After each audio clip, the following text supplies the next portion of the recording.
using this method of communication because what I have to say concerns every member of Eastport Yacht Club, and I have found that traditional methods of communication are often overlooked. As most of you know, a few senior members are threatening legal action against the club. They claim that the club, by a vote of the membership taken on September 17, 2014, committed a breach of contract in its changing of the discount they received from 25% of voting member dues to 60% of voting member dues. These senior members are acting on advice from a local law firm, Krause and Ferris. As I mentioned in my previous message on this subject, we have communicated back to this law firm that we do not agree with their view of the membership action.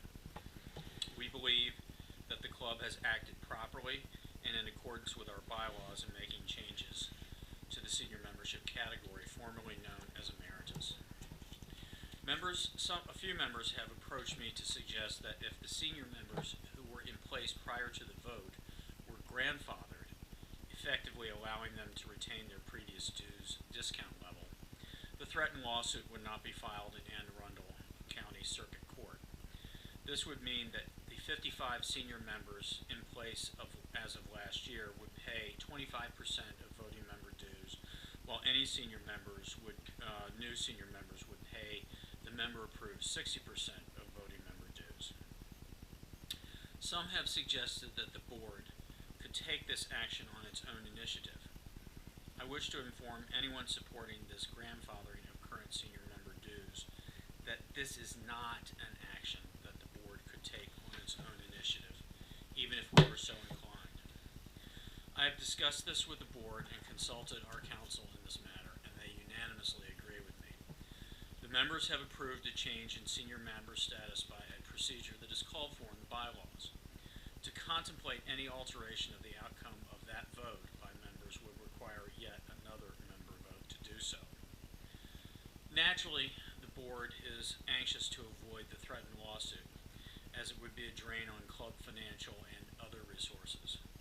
Any suit brought against the club is a lawsuit against all members, not just the board. During the period when a lawsuit is threatened by some members, the board will have to make contingency plans in the event the suit is filed. While counsel has been advising us pro bono up to this point, no law firm or its partners would consider doing this throughout the course of a lawsuit. Accordingly, if a lawsuit is filed, we will have to reserve funds to fight what we believe would be an action against our bylaws.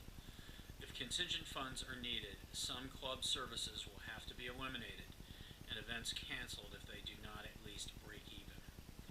I cannot say at this point what services or events would be affected, as this would need to be done in conjunction with our general manager and committee chairs, but to do otherwise would not be living up to the fiduciary responsibility that are the board's charge. But before we go too far down this road, let me remind those senior members of bylaws procedures that could provide an alternative to legal action. Article 10, Section 2 of our bylaws allows that special meetings may be called at any time by the Commodore, the Executive Board, or, and this is very important, by written petition to the keeper of the log duly signed by 10% of total voting members. That means that if the senior members who feel aggrieved by the September 7th vote can get 60 signatures, which is 10% of our member cap of 600 voting members, on a motion that they draft and submit to our keeper of the log, we must call a special meeting to consider the motion. The vote on September 7th, while overwhelming at 205 to 70, still meant that there are at least 60 members who voted against the amendment. I will give my personal commitment that if those threatening legal action against the club remove the threat and concentrate their efforts on a motion and petitions to call such a special meeting as allowed under the bylaws, I will convene it at a time of their choosing. I will ensure that mailings are made in the appropriate time to voting members and recuse myself from participating in the subsequent discussion. I will also urge my fellow board members to avoid engaging in such a debate. We will limit our activity to running the special meeting and merely voting once a vote is called. My primary focus as Commodore in this matter is to uphold the Eastport Yacht Club bylaws. However, after discussions with the Executive Board and our Council, we are firm in our view that the actions taken by the club's members on September 7th are lawful, consistent with our bylaws, and do not constitute a breach of contract. Legal research into relevant Maryland case law has further strengthened the view of the Board and our Council that we would prevail in court if forced to defend our procedures under the bylaws.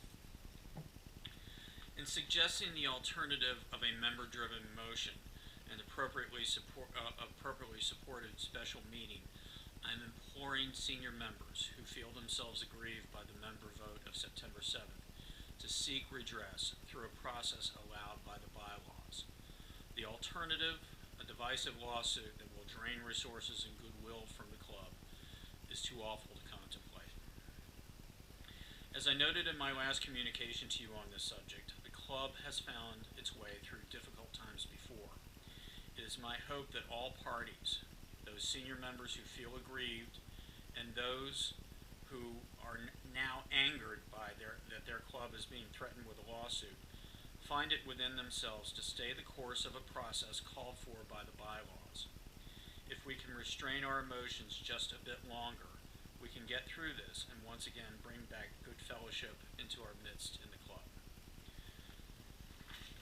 Let me close by noting that today our counsel, Jack Morgan, past Commodore Jack Morgan, and our other counsel, former Rear Commodore Charles Shaler, received a reply to our letter to them.